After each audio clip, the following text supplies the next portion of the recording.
Hello guys, I hope you're having a great day, not just a good day. So it is the Lie So here. This is going to be my first mystery case on my YouTube channel. So today's mystery case is going to be about Julian Buchwald and Carolynne Watson. If you guys have not already heard of this case, which is like the most absurd case ever that I've ever heard of, like with a twist. So Julian Buchwald, who was 22 years old, and Carolynne Watson, who was 17 years old, were both dating as a Christian couple where both their parents knew about their dating. One day, Julian decided, I just want to be a good boyfriend. I just want to take my girl on a picnic date. I just want to be cool. I just want to be, let me show her what it feels like to be like, And Carolynne agreed, asked her parents for permission. Julian also came over to Carolynne's house to ask her parents for permission. And then, why not take her on a date? So the parents agreed. So Julian planned this picnic day. Carolynne was excited, ordered food to the house, cooked some meals like muffins, cakes, to take to the picnic date. And don't forget that Julian also had a house near the Alpine National Park where this would take place, where the picnic date was going to take place. So they entered the car, zoom, zoom, they're off to the park. So on the way to the park, Julian looked outside and told Carolynne that he saw a roadkill. And Julian, this is not the first time Julian had done something like this. So Julian is so excited to see the roadkill. And Carolynne, always being angry that he's always so distracted when he's driving, was trying to look for the roadkill to just give him a, yeah, I've seen it. Yeah, can we go now? But she looked and then she did not see this roadkill. And Julian was like, okay, don't worry, you just probably missed it. I'll see it when I'm coming back. And Carolynne was like, whatever. So they went to the picnic day. They had a wonderful time. Julian impressed her. He sang, danced for her, like the movie, like kind of date, like, what you see in the movies. So it was time to come back. And then Carolynne decided to remind Julian that, yo, bro, we reminded our parents that we're going to be back by so time, which was 3 p.m. And Julian, looking at the time, was like, all right, yeah, let's go. Let's just get into the car and everything. So they got into the car. They were coming back home when Julian reminded Carolynne, like, yo, I just saw the roadkill again. I just want to go back and check for this roadkill. Can I just park the car and I'll be right back? I'll come back and I will be on our way home. We're going to make it before 3 anyways. So like, let me just go to see this roadkill. And Carolynne was like, yeah, whatever, okay. She was kind of pissed off, but like, she's like, he was being so sweet to me today, so let me just let him do what he wants. So she sits in the passenger seat, tapping, just having fun, filing her nails, using her phone and whatnot. And then Julian comes down from the car, walks back, and the road was like this turn, this kind of road where you're looking at, like, you can see from where you are, but like it bends to the left or it bends to the right. But this particular road was bending to the left, and then you're looking and then you cannot see past that bend. You only see straight forward. You're not seeing the bend. Carolynne turning back, she looks at Julian. Julian is walking, and then Julian is out of sight because Julian goes through that bend.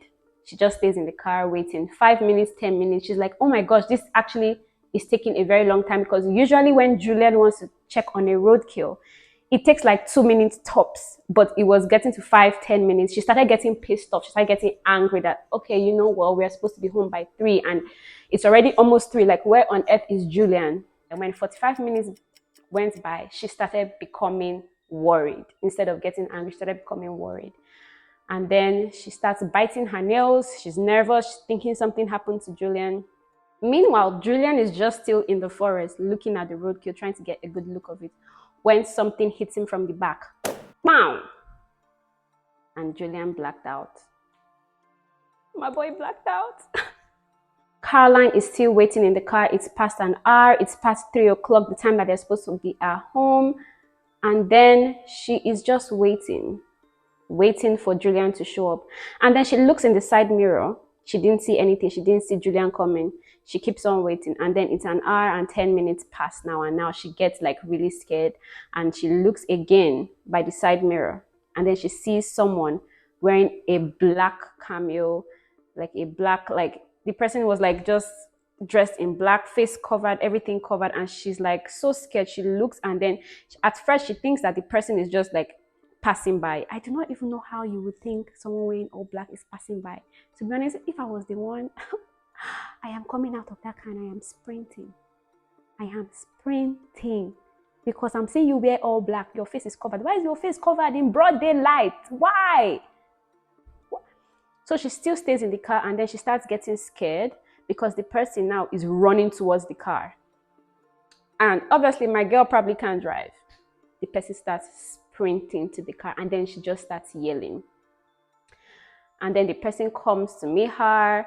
The person knocks her out. She comes out of the car, ties her hands behind, blindfolded her, and then put her in the trunk of the car that she was in and starts driving. She's just in the boots, praying to God that, bro, like, God, please, like, I am begging you, save me from this. Like, just save me from this. And then Carolyn keeps begging, screaming, hoping for help from somewhere, somebody, somehow, somewhere, and there is no help to come. So the person that carried Carolyn takes her to the forest and then puts her on the floor of the forest and she hears someone digging, like with a shovel, like boom, ba, boom, ba. And then she's just like, okay, I'm going to die. Let me just say my last prayer. She's saying her last prayers, and then the person just leaves.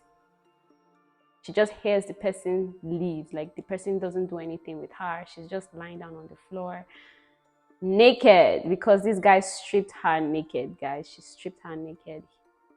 He stripped her naked, bro. So she's just lying down on the floor, wondering what happened. And then like an hour later, we hear Julian from the forest. Julian is also stripped naked, hands behind his back, and whatnot. Julian starts shouting in the forest, screaming, and Carolyn hears him, and she's like, is this Julian? Is this Julian, or am I just hallucinating? But she's not hallucinating, guys. It actually was Julian. She's screaming, I'm over here. Julian, is that you? Julian, is that you? But she was also kind of scared because she was scared that the person that kidnapped her was going to hear her screaming. She thought the guy just left and is on his way back to come finish off whatever he started. But Julian is also screaming at the top of his voice, Carolyn! She's shouting, Julian! You know, the whole forest is like, yeah, like, what's going on? So Julian follows her voice and finds her. And then Julian starts telling her what happened to him, that when he went to find the roadkill, someone hit him on the head, and then he blacked out, and then the person stripped him naked. And she's like, me too, I was in the car, and the person came to me and stripped me naked, and I'm here, I'm sure he's coming back. And then before anything happens, Julian also tells Carolyn that it is so weird because I found a knife right by me when I was kidnapped. When I woke up, I just found a knife right by me. How weird is that? Carolyn doesn't really have time to process anything that's going on. So she's just like, Julian, just help me get out of this place. Just get me out of here. And then Julian's like, okay. He removes his hand tie, removes Carolyn's, removes her blindfold. Carolyn helps him to remove the blindfold that was on his neck, because Julian pulled his blindfold down that was just still on his neck. And then they begin running. And on their way running, they find a sleeping bag. What? It's like this dude that kidnapped them just wanted them to leave to tell a story, or what? Like, what on earth is going on? So they begin running around the forest. Meanwhile, on the first day of their kidnap, Julian's mom got the first letter from their kidnapper. In Julian's house, there was a fence, so there was a bottle in between one of the holes for the fence. So Julian's mom was just walking out, wondering where Julian was, because it was already like 5 p.m. and she's wondering, like, where on earth is Julian? Where on earth is Carolyn? They're not back yet. They always keep to time, so why are they not on time today? But she just thought that, okay, maybe they were running late, they were having fun, until she was walking through the backyard, and then she saw a bottle in between the fence, and she's wondering, why is this even here? So she carries the bottle, she opens it, and she sees that there's a letter in, and she's like, okay, let me take the letter. She opens the letter, and her heart falls. This letter entailed that Julian and Carolyn had been kidnapped and that they should not speak to the police or if they want to find Julian and Carolyn alive. But not listening to the letter, she still reported to the police, and then the police began a search for Julian and Carolyn. And then on day 3 of their kidnap, Carolyn's family gets a letter from the Order of the Nine Kingdoms stating that Carolyn and Julian had been kidnapped due to their practice of Christianity. This letter was also submitted to the police, and Carolyn's family and Julian's family were basically in fear, shock, or like, I cannot imagine what they went through. So this goes by, and Carolyn and Julian are still in the forest looking for a way out. And in the sleeping bag that they found, they also found a map which leads out of the forest. So they stayed there for a period of 4 days before they find another bag which contained food. So they already had like cuts on them. They already were hungry, they were thirsty, they were dehydrated, and then they found bandages in the sleeping bag. How weird is it that you get kidnapped and you're just finding everything that you need in every corner of the forest? In a forest. Something was fishy. Like, I don't know if I was the one in that situation, if I would have known something was fishy. I don't know, because I can't say, because I'm not the one in the situation. At this point, Carolyn felt like this was her prayers working. Her prayers, God entered into the heart of her kidnapper, and the kidnapper felt bad and then just started putting things that they need in order for them to get out of the situation so that the kidnapper doesn't get caught. So there was one sleeping bag and they were freaking naked. So they were always sleeping together inside the same sleeping bag, body to body, you know, body to body. And then in the middle of this situation, Julian tells Carolyn, I think God understands that if we have sex now, it is under the eyes of the Lord, and that we are most likely going to die, so we might as well just get married right now in this sleeping bag under the moon and the stars, and the Lord will understand. But Carolyn is like, what the fuck is up with this dude? Like, did he just say what he said? But she didn't bother to like stress it out. She's like, no, she's a Christian, blah, blah, blah, blah, blah, blah. So this runs out for 7 days, guys, when they finally found a road. They finally found a road, and then they just rush out to the road, and then they are just waving their hands up at any car that comes by. The first car passes, second car passes. Like, I mean, you guys, I do not freaking blame them, because imagine just going on in your car and just seeing 2 naked people come out of the bush. I will speed out, because I will think that maybe it's because I'm from Nigeria. In Nigeria, you just can't stop your car and do stuff like that, because you don't even know if it's a tactic to attack you. Do you understand? So the third person goes by and sees them and is like, whoa, what the hell is going on? Stops the car, gets them into the car, takes them to the police station and reports the case. They take Julian and Carolyn to the hospital where they get treated. You know, they get treated for like a period of 1 week. Everyone in the town was going crazy, like, because some people actually thought that Julian and Carolyn had died, to be honest, because seeing no car, seeing nothing, just, you know, they actually thought they had died. So when they started becoming better, the police ran straight to the hospital to try to interrogate Carolyn and Julian. They bring them back to the police station. Carolyn is excited and happy that she's alive. She wants to tell the police all the information that she went through, just so that they can possibly catch this kidnapper.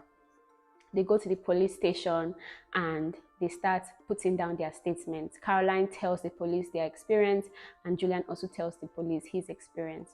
And then they began looking at the stories, you know. Okay, Carolyn says this. Okay, Julian says this.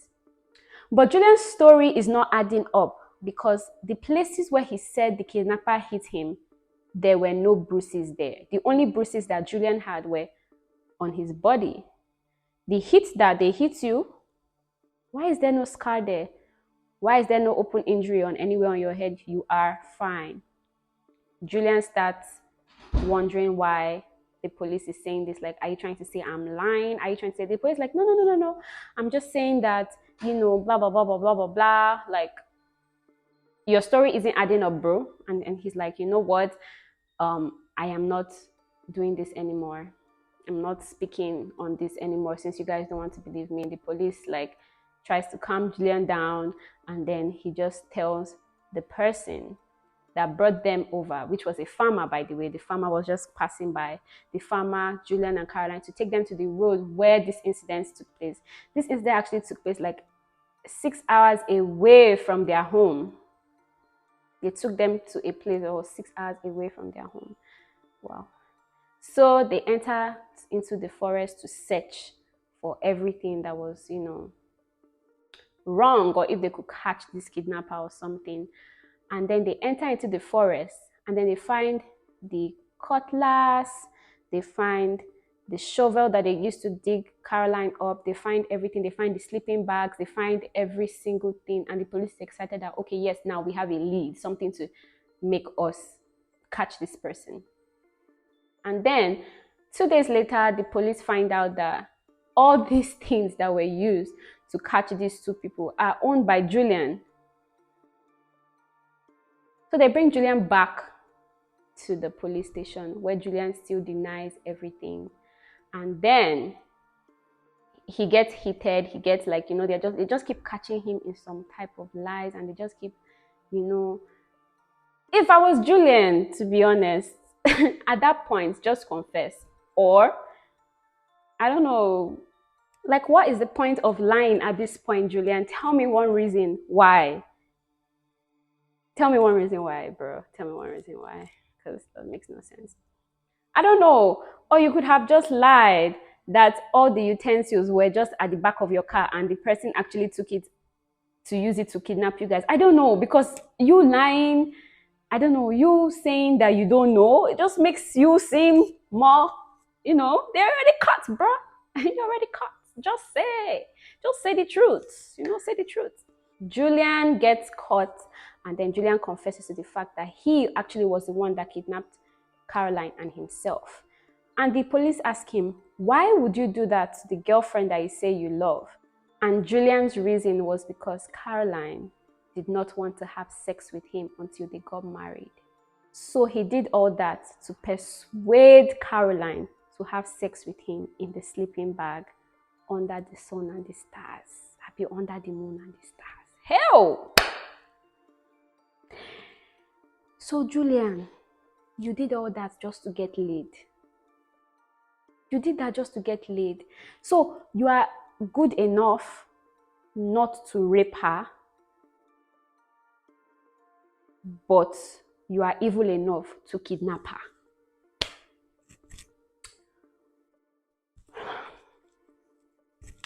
I don't know what to say, but you know, whatever, because I'm at this point, I'm just so confused. Like, you are nice enough not to rape her, but you are not evil enough to kill her. And like, I don't know if you guys understand what is in my head, because I'm trying to connect the dots. Like, bro, because if he wanted to kill her, he would have killed her. If he wanted to rape her, he would have raped her. But he let her go. It's under the, like, you know what? Yeah, whatever. No, Julian, I'm in awe that is the reason why you kidnapped your girlfriend, just because you wanted to have sex with her. Sorry, that's just all types of crazy, to be honest. So anyways, this becomes a very huge case, and Julian gets arrested. Carolynne does not believe that this actually happened. It's all over the news, it's all over town. And then Julian gets imprisoned for a period of 8 months till trial. And when he was on trial, he was on bail. He got bailed, and then he was on house arrest. So in the process of his house arrest, Julian escaped to another country. He wanted to go to India. He got a fake passport. And then Julian dyes his hair black and tints his skin a little bit brown so he looks Indian, gets an Indian fake passport, and leaves Australia. I don't know how he got away with that, but he did get away with it in Australia. Then on his way to India, Julian is actually German, so people believe that he actually wanted to go to Germany, not India. So, but he got caught. and he got deported back to Australia, where he served his time of 8 years and an extra 7 months for the last charade that he did. So yeah, that is the case of Julian Buchwald and Carolynne Watson. Thank you guys for listening to my YouTube video. Make sure you like and subscribe. Follow me on Instagram. I love you guys.